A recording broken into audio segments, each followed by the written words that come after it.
Now it's working. Hey y'all, welcome back to the garage, welcome back to the channel, and welcome back to what was almost the third time I was gonna have to shoot this video because I had no audio. Anyways, let's talk about the OBS and what else is going on. Last we left off with this, we had done the bed liner on the tailgate. Tailgate was all jammed out and still had the hood to do and finish up the rest of the cab so that I could get that done. So let's review that real quick. We haven't spent a ton of time on it, just to let you know.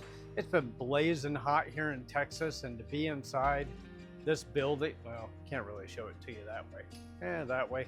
I mean, it's insulated, but it's not that great insulated. Like once it gets over like 96, it's pretty miserable. So I went, I need to get some work done on the boat. So I went and got the boat out of storage and started working on that, and it's pretty much about done. I'll show it to you in a second. So one of the things I've gotten done is I took the hood off of the truck. I got it all jammed out on the inside, and all the areas where it is going to be seen, I made sure it was all covered in white and clear coated. It's got a really nice shiny finish. Did the same thing, carried it to the outside edge. You guys have watched me jam stuff a million times. Like, it's pretty easy. But one of the things I wanted to do, since I had a box of the Siless Sound Deadener paneling, was I wanted to make some patterns, cut out some sound deadener pads to put in these areas for a couple of reasons. Number one, it's going to take any vibration out of the hood and the engine area where a lot of your vibration comes from. And since we are in Texas, hail every now and again, more than I've experienced in other places around the country, it's a good chance the truck could get caught in it. It'll sustain a lot less damage if that's done and reinforced on the backside. Now give that hail something to give the hood something to absorb that impact instead of just making a big old dent. So the easiest way that I've ever found to make nice patterns and or to do nice cutouts is to make yourself a pattern. So with just some regular auto body masking paper that we use every day, this one I already got it all lined out. Mark it with top. I put it over on the right hand side. And that is nothing more than a piece of, I guess, what you would call soapstone or maybe welder's chalk is what a lot of people refer to it. I always get it at the welder store, but it makes a really nice pattern. You cut that out and you got a pattern that you can cut your pieces out and stick them right in place. And then one of the things that I've found really makes this helpful and easy is I keep a ton these little magnets all around the shop, and I use them for a bunch of different things. Let me kick this light on and show you. But with the welder's chalk, I'm gonna go right across that edge.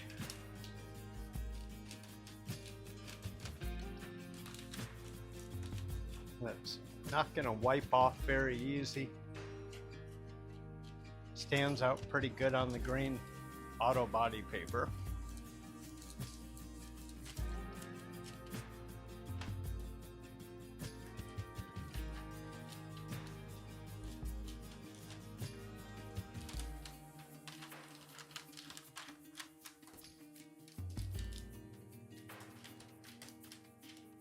And because the magnets held everything in place, you don't have to worry about this being off. And this is our left hand. Okay, I'm going to cut those out later, but this stuff is, I'm going to put links to soapstone, the magnets that I keep around the shop. If I can find some of the green auto body masking paper, I'll put some links down below for that. I will definitely put a link for the Siless Sound Deadener. Now it does say no prep, no heat gun, and that is true. You don't need a heat gun. I do not recommend no prep, but it is just peel and stick. That's why it's easier just to take one of these patterns like I've made there, put it right on top, hold it in place, cut it out with a razor blade, and then just peel it and stick it. Now, beyond getting the hood done last week, it was just blazing ass hot here in Texas, and just, again, too hot to be inside the building. I knew I had to do a bunch of boat maintenance, so I went and grabbed the boat out of storage and did its yearly washing, the waxing, ran all the engines, serviced all the drives. I pulled all the propellers off, which are over in the sink. This is pretty cool. Maybe you don't know about this. Maybe this will be handy to you. All right, so over in the sink are the props for my, well, there's 2 of the 3 and I have a spare, which is a 4th. But I pulled these off the boat, I put them in the tub, I filled the tub up with water, and I throw in a little bit of aluminum cleaner into the water, which is basically just muriatic acid. And I let them soak with some Dawn dish soap as well and get it all sudsy. And I let them soak and get all the crappy stuff off of the blades and clean them up and make them look nice. And then what I do is I go through with my Milwaukee. So that deal right there with the wool 3M, I don't know, I think that's like a 4-inch buffing pad, 3.5 inch, something like that, and a little Zephyr Pro 40, and I just get the blades all polished up before they're going to go back into storage. So that one is all done, and they don't take long to do. It's actually really fast and easy using that tool. The other one's about half done. I got this one to go and then one more in the box.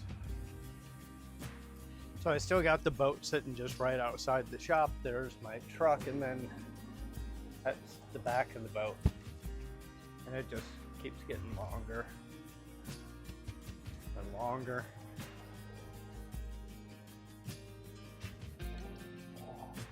And longer. So that is it, and as you can imagine from the size of this boat, that takes a long time to wash it, to wax it, clean the interior, to add the correct fuel mixture to it, to prime the engines, to run the engines, make sure the engines are all running the way that they're supposed to be running, pull the props off, clean them, polish them, service the drives, and then get inside and start taking care of all the interior. Which the very last little bit I gotta do is, and I'll show you tonight, like once the sun goes down, I will hop up inside and I'll show you the dashboard, but I got a couple of lights out on the dash that need to be addressed.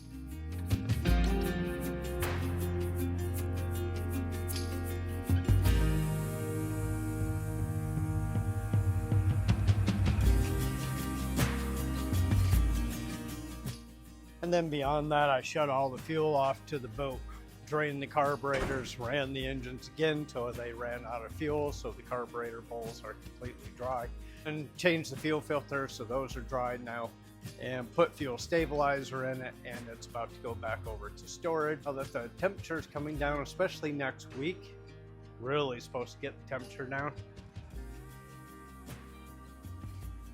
I'll be able to get this cab all painted up. I did decide I'm gonna paint the roof separately from the rest of it, just because it's up so high.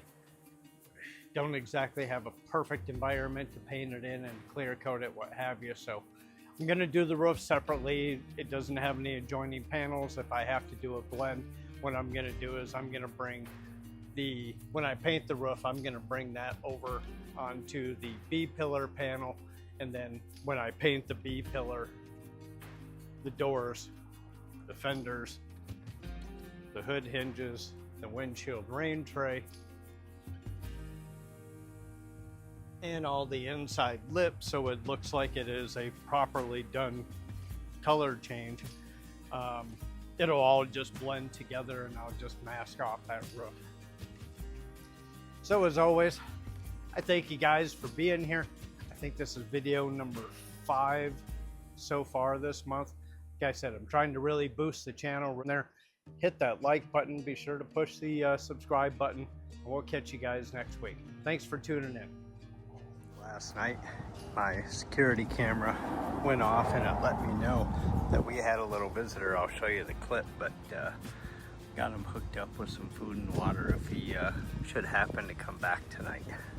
So we're gonna keep an eye out for him.